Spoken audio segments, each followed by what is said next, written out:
Fully grown giraffes stand 4.35.7 m, 14.1–18.7 feet, tall, with males taller than females.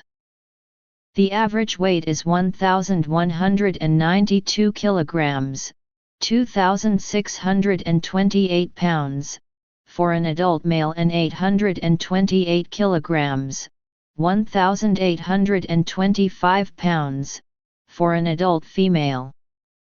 Despite its long neck and legs, the giraffe's body is relatively short.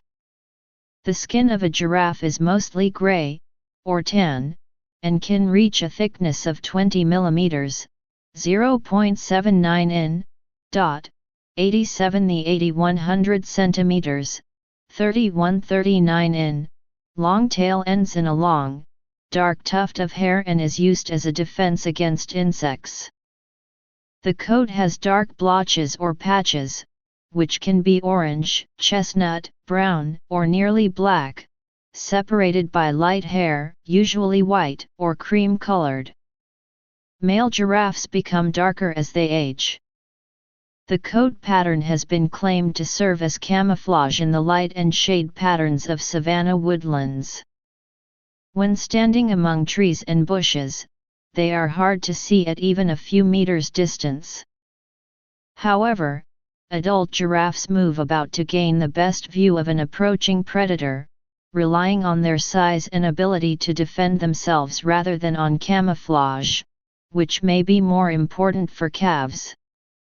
Each individual giraffe has a unique coat pattern.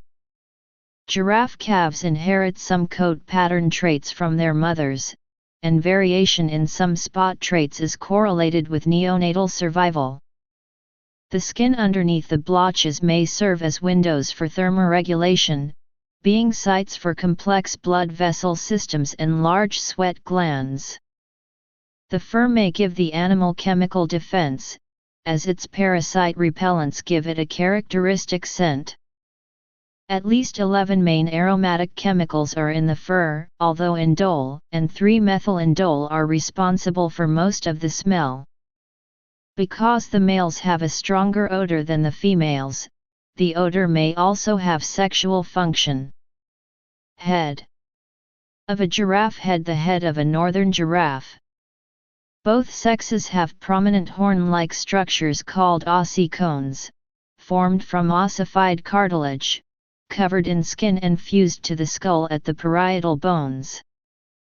Being vascularized, the ossicones may have a role in thermoregulation, and are used in combat between males. Appearance is a reliable guide to the sex or age of a giraffe. The ossicones of females and young are thin and display tufts of hair on top, whereas those of adult males end in knobs and tend to be bald on top. Also, a median lump, which is more prominent in males, emerges at the front of the skull.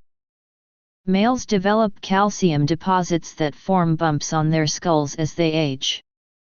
Multiple sinuses lighten a giraffe's skull. However, as males age, their skulls become heavier and more club-like, helping them become more dominant in combat. The occipital condyles of the skull allow the animal to tilt its head straight up and grab food on the branches above with the tongue. Located on both sides of the head, the giraffe's eyes give it good eyesight and a wide field of vision from its great height. The eye is larger than in other ungulates, with a greater retinal surface area. Giraffes possibly see in color and their senses of hearing and smell are sharp. The ears are movable and the nostrils are slit-shaped, which may be an adaptation against blowing sand. The giraffe's prehensile tongue is about 45 centimeters, 18 in, long. It is black, perhaps to protect against sunburn, and is useful for grasping foliage, and delicately removing leaves from branches. The giraffe's upper lip is prehensile and useful when foraging, and is covered in hair to protect against thorns. Papillae cover the tongue and the inside of the mouth. The upper jaw has a hard palate and lacks front teeth. The molars and premolars have a low crowned, broad surface with an almost square cross-section. Legs, locomotion and posture. Photograph of giraffe's hind leg. Right hind leg of a Maasai giraffe at San Diego Zoo. A giraffe's front and back legs are about the same length. The radius and ulna of the front legs are articulated by the carpus, which, while structurally equivalent to the human wrist, functions as a knee. It appears that a suspensory ligament allows the lanky legs to support the animal's great weight. The hooves of large male giraffes reach a diameter of 31 centimeters x 23 centimeters, 12.2 in x 9.1 in. The rear of each hoof is low, and the fetlock is close to the ground, allowing the foot to provide additional support for the animal's weight. Giraffes lack dew claws and interdigital glands. The giraffe's pelvis, though relatively short, has an ilium that is outspread at the upper ends. A giraffe has only two gaits, walking and galloping. Walking is done by moving the legs on one side of the body, then doing the same on the other side. When galloping, the hind legs move around the front legs before the latter move forward, and the tail will curl up. The animal relies on the forward and backward motions of its head and neck to maintain balance and the counter momentum while galloping. The giraffe can reach a sprint speed of up to 60 km per hour, 37 miles per hour, and can sustain 50 km per hour, 31 miles per hour, for several kilometers. Giraffes would probably not be competent swimmers as their long legs would be highly cumbersome in the water 60, although they could possibly float. When swimming, the thorax would be weighed down by the front legs, making it difficult for the animal to move its neck and legs in harmony or keep its head above the water's surface. A giraffe rests by lying with its body on top of its folded legs. To lie down, the animal kneels on its front legs and then lowers the rest of its body. To get back up, it first gets on its front knees and shifts hindquarters onto its back feet.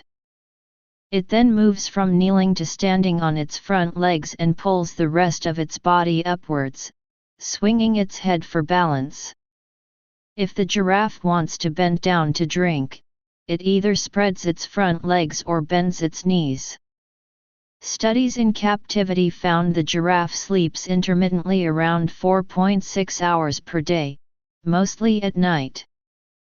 It usually sleeps lying down, however, standing sleeps have been recorded, particularly in older individuals. Intermittent short deep sleep phases while lying are characterized by the giraffe bending its neck backwards and resting its head on the hip or thigh, a position believed to indicate paradoxical sleep.